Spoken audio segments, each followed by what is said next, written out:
Estamos aqui em Itajaí, Santa Catarina. Estamos junto com um parceiro nosso, construtor, para a gente conhecer um pouquinho das obras que ele está fazendo, entender um pouquinho das dores do dia a dia do construtor. É um parceiro focado em casas de alto padrão, então são condomínios que exigem muita complexidade em toda a parte de construção e etc. Mas também exigem um capital muito intensivo. E muitas vezes o próprio cliente não quer se descapitalizar para isso, então acho que é um parceirão nosso que tem tudo a ver com o nosso produto, nosso financiamento, com o perfil aqui das obras que a gente está indo visitar. E aí já vou apresentar para ele também, mostrar para ele um pouquinho da novidade do nosso orçamento analítico, que vai ajudar ainda mais ele nesse processo de obra, pré-obra, qualificação de cliente. Então é uma pessoa aí bem requisitada aqui no litoral, que recebe sei lá quantas ligações por dia pedindo orçamento, e muitas vezes ele acaba perdendo tempo fazendo um orçamento com a pessoa errada, quem não vai conseguir ter a capacidade financeira depois de tocar essa obra. Então acho que é uma solução legal, tá casando bem com ele. E aqui é sempre muito bom de estar presente, né? Aqui realmente dá para ver que o mercado imobiliário aqui é muito aquecido. A gente já tem aqui mais ou menos uns 4 empreendimentos sendo financiados, em algumas casas pessoa física também, então legal voltar junto todo mundo.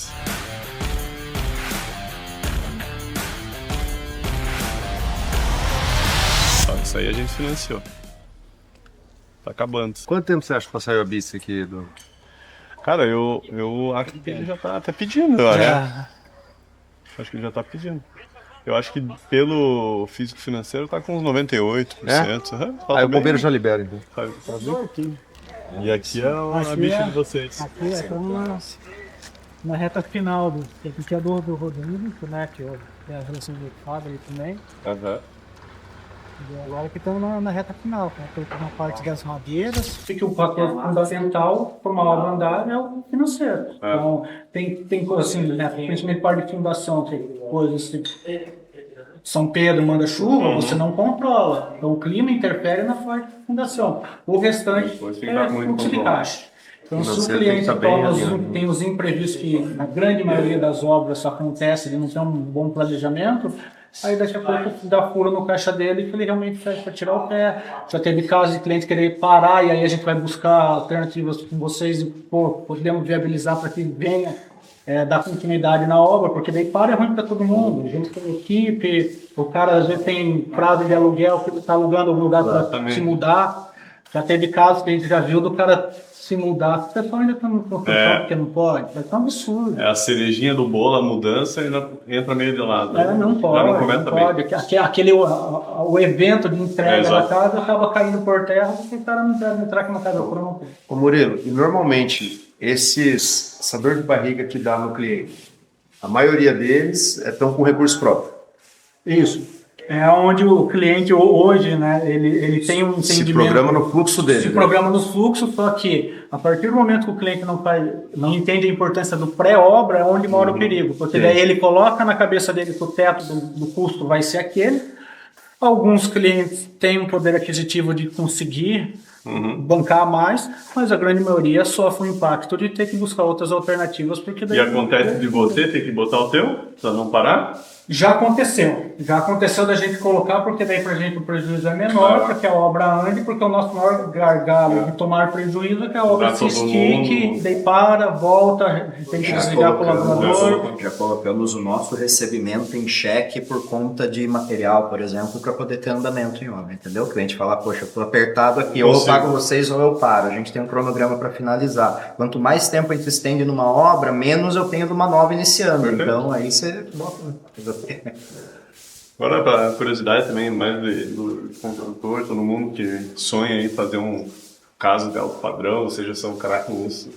Você acha que é as coisas que dá certo e as coisas que não dá certo? Assim, eu vou usar como exemplo um pouquinho a parede de concreto, assim, que fica lindo, mas o construtor a gente sabe que é o pesadelinho, né? Duro ali de ter.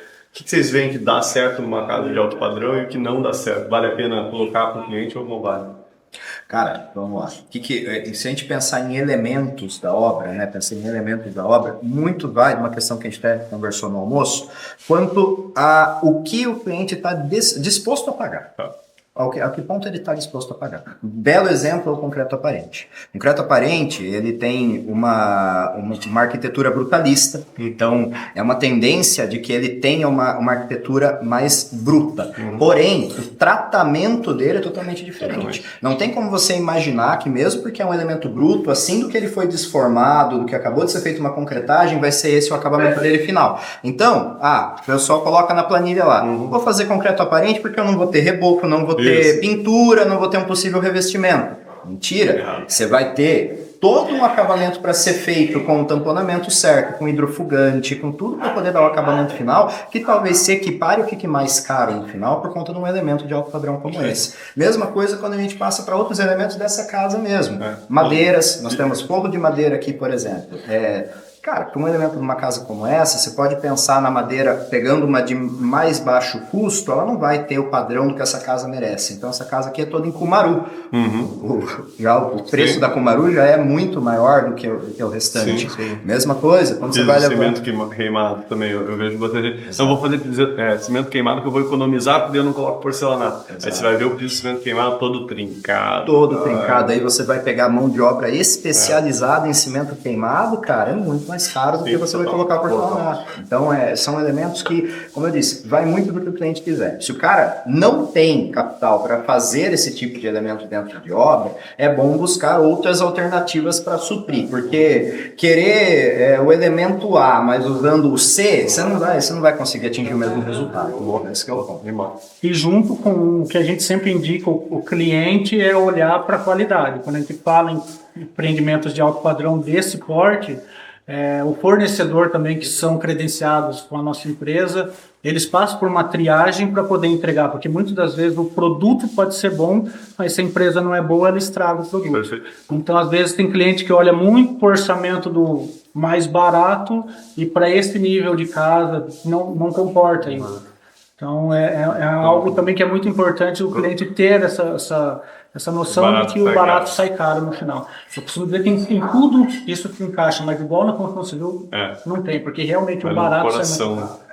E aí ao longo da obra que não fecha a conta na maioria das vezes quando o cliente não tem esse entendimento.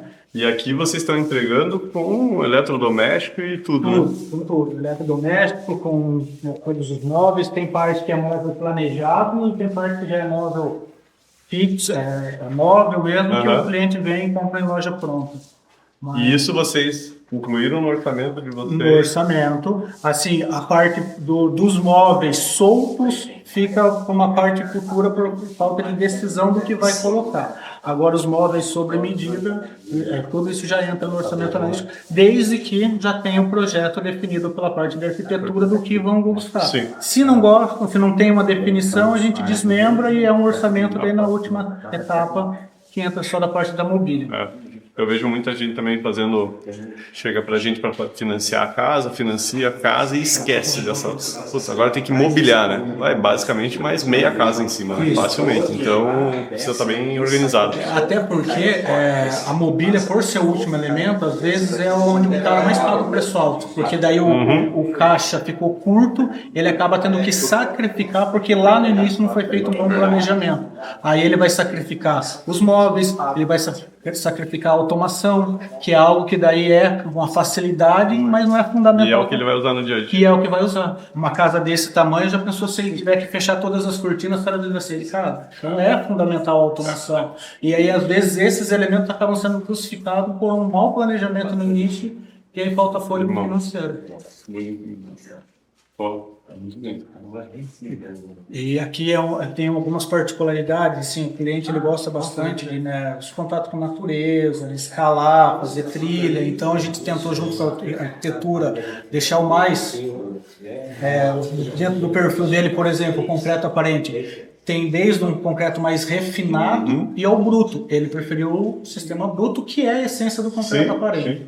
Então a gente também é muito personalizado ao perfil do cliente. Por isso que é fundamental um briefing inicial com o cliente do que ele quer e entender quanto que ele vai gastar. Porque senão a gente chega no momento do, cara, isso eu quero na minha casa, isso eu quero, se não tem uma boa programação, estoura o orçamento. Tem um ponto também que eu acho que muito construtor acaba se perdendo, que chegou esse cliente, né? Uma casa como essa aqui, uma casa de 6, 7, 8 milhões de custo, chega no teu colo, você orça, já brilha o olho, putz, 7 milhões, 8 milhões, aí eu quero.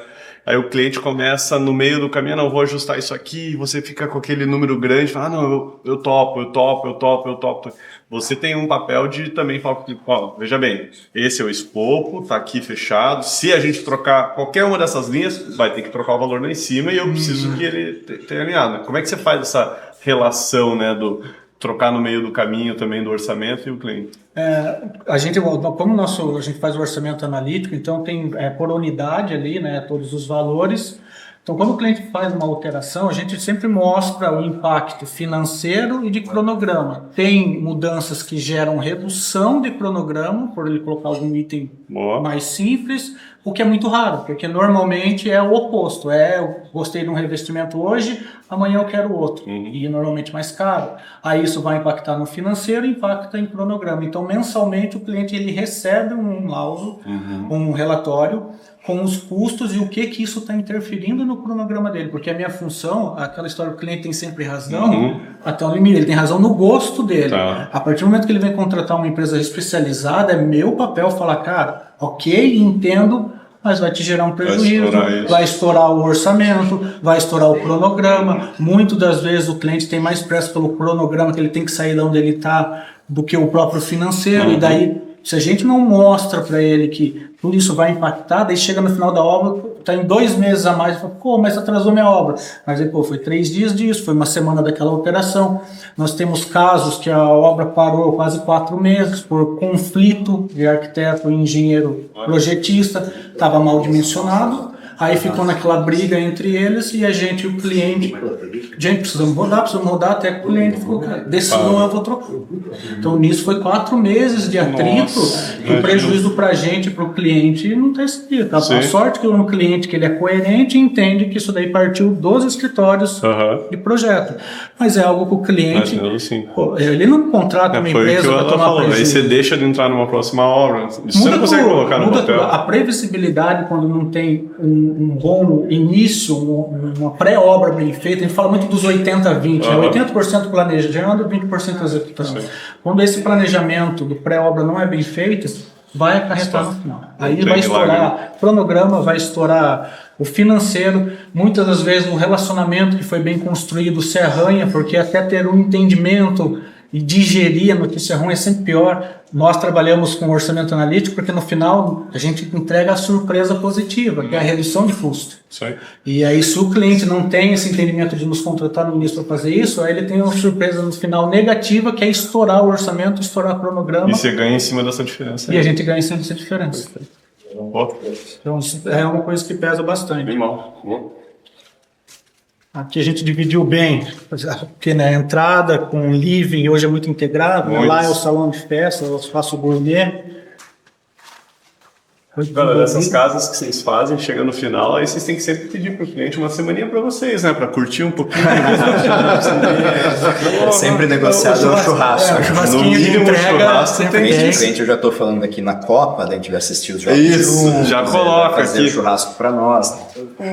Mas isso é, que nem a gente falou até da questão do bom planejamento para entregar dentro de um prazo que a obra esteja pronta, a casa esteja pronta para o cliente morar, é para um momento comemorativo também, que é o marco. Né, que é uma passagem de uma realidade que eles tinham, muitas das vezes é o sonho da vida de uma família que está sendo realizado.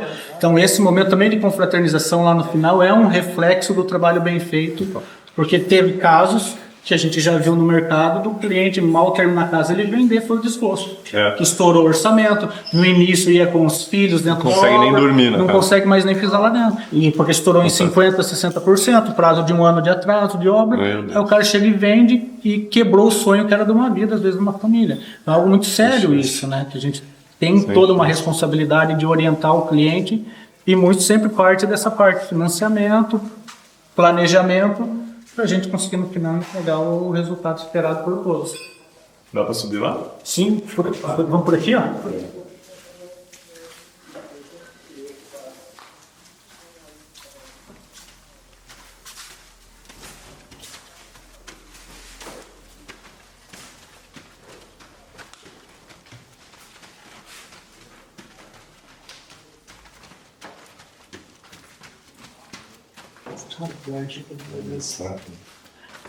Uma iluminação totalmente natural, dentro da casa. Foi bem desenvolvido. A Alan até que criou. Aqui é um caso bom assim, de projeto que não estava definido, e o Alan, junto com o terceirizado nosso, desenvolveram no Glasswalk de fazer esse acabamento aqui para dar esse efeito. Então tem muita coisa que por experiência que daí a gente acaba... Esse aqui normalmente vem do arquiteto e você normalmente briga com o arquiteto, mas você aqui quis mostrar a cara, não. Pois é, dá pra gente fazer, Dá pra fazer. A gente fala muito isso, quase tudo dá para fazer em obra. Eficaz. O ponto principal é tempo de planejamento. Se a gente consegue planejar com antecedência, custo mais previsto e o padrão de cronograma também melhor, entregue.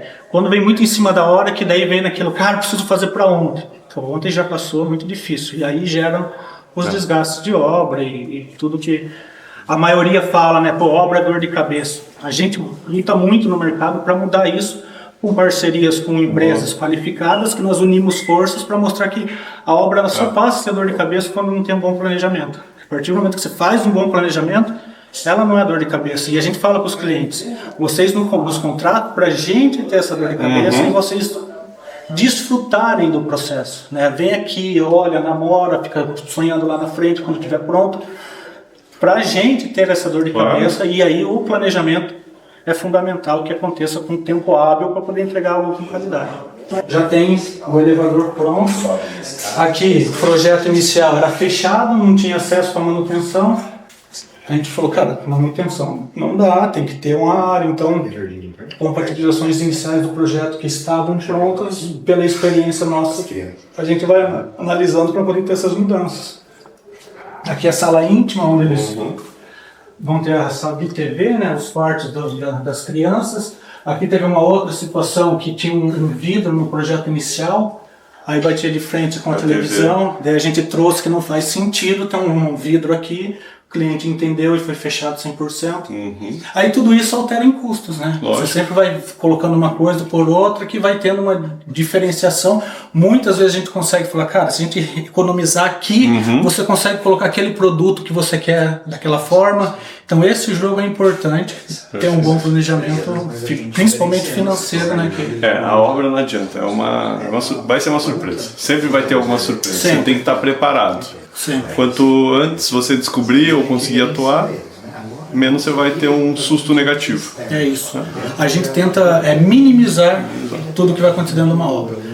Porque você imaginar que do início ao fim ela vai ser 100%, até hoje eu não vi isso. E olha que a gente se dedica em processos, em treinamento, capacitação, não só nosso, mas dos terceirizados, para falar em tudo a mesma língua, mas é algo que realmente surge nos imprevistos. E aí quando a gente tem um bom planejamento, a gente minimiza e nós antecipamos no nosso plano de risco, por exemplo. A gente mostra para o cliente os pontos que vão ser críticos na obra, o que nós conseguimos controlar e o que, por exemplo, a gente não consegue controlar. Então, por exemplo, um fornecedor que decretou falência, eu não tenho como controlar isso. Hoje o nosso controle é ter 2 orçamentos de backup. Se aquele deu errado, já tem um pré-aprovado de uma outra empresa que só faz uma atualização mínima, dependendo do prazo que foi o orçamento, para eles já entrarem na sequência e não deixar a bola cair e ficar lá 15, 20, 30 dias até uma outra empresa entrar no lugar daquela que faliu. Então, todo esse plano de risco faz com que o cliente tenha essa maior previsibilidade. Mas muitos clientes não entendem a importância. E aí a gente perde muito tempo fazendo o orçamento, fazendo todo o orçamento analítico, o cliente fala, cara, isso aqui não encaixa no meu bolso. E aí foi desperdiçado um tempo nosso no escritório para acabar não fechando. E você tem uma estrutura, imagina o construtor que é único. Isso. Que ele tem que decidir entre ir conversar com o fornecedor ou fazer o próximo orçamento. Aí ele fica naquele, onde é que eu vou? Puta, normalmente a decisão é ruim, né? A gente aprendeu, né, com crescimento, tem muito tempo já. Que já está 15 anos no mercado. No começo é meio que obrigado, você meio que faz tudo. Sim. Só que você entende que no momento você passa a delegar, setorizar, porque não dá para mesmo a parte operacional, fazer o administrativo, fazer o comercial, fazer o marketing, fazer o planejamento, faz a fura. E é o que acontece na maioria, porque eles querem enxugar a estrutura e aí eu dou conta de fazer. E se tem um lugar que é caro para você testar coisas, para ver se dá certo ou não, na obra. Os prejuízos são muito altos, então não é valor que dá para brincar com isso. E aí eles entendem da pior forma, entendem pagando E aí quebra, não consegue chegar. quebram. Quantas casas você já fez? E tem em torno de umas 60 e poucas casas construídas já. Então é bastante, tá, né, desde 2009 no mercado, entendendo... Mais de BID e VGV, né? Tem. Isso a gente tem nos últimos 4 anos e meio, tem 1 bilhão e 100 em VGV de casa. de casa. De casa. É. E o construtor fica sonhando em fazer o prédio. Em casa ele conseguiu criar um processo, tá claro, achou o nicho, tipo de cliente, bate na porta hoje do Murilo. Já entende toda essa tecnologia, organização que ele tem, e o cara conseguiu escalar como se fosse apenas uma incorporadora multi-andares, né, fazendo prédio. Ele consegue com casa chegar no mesmo VGV, um controle absurdo. E o que assim, a gente é apaixonado por casa, pelo projeto, ele é muito particular de cada cliente. Então a gente entendeu isso há um bom tempo no mercado, de entender o cliente para saber o que é o produto ideal para ele.